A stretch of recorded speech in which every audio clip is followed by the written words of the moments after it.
హైదరాబాద్లో సమస్యల పరిష్కారానికి కృషి చేస్తామని మంత్రి పొన్నం ప్రభాకర్ అన్నారు. యూసఫ్గూడలో అండర్ డ్రైనేజీ పనులను ఆయన ప్రారంభించారు. హైదరాబాద్ అభివృద్ధికి పార్టీలకు అతీతంగా పనిచేస్తామని పొన్నం వివరించారు.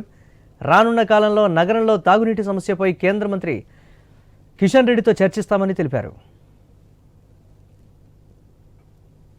ఈరోజు బంజారాహిల్స్ నియోజకవర్గంలో ఉన్నటువంటి బోరబండ, రహమత్ నగర్ సంబంధించినటువంటి దాదాపు 15,000 మందికి అర్ధరాత్రి 3 రోజులకు ఒక్కసారి వచ్చేటువంటి నీటి నుండి డే బై డే అది కూడా దినం పూట నీళ్ళు ఇచ్చడానికి ఈరోజే 5,70,00,000 రూపాయలతోటి మరి గౌరవ కేంద్ర మంత్రి కిషన్ రెడ్డి గారి చేతుల మీదుగా, మేయర్ గారి చేతుల మీదుగా ఈ యొక్క నీటి సరఫరా ప్రారంభోత్సవం చేసుకున్నాం.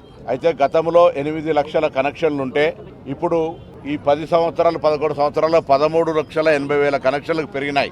ఇప్పుడు మళ్ళొక్కసారి దాదాపు 7,000 కోట్లతోటి 20 టీఎంసీని తీసుకొచ్చే ప్రణాళిక టెండర్ల ప్రక్రియలో ఉంది.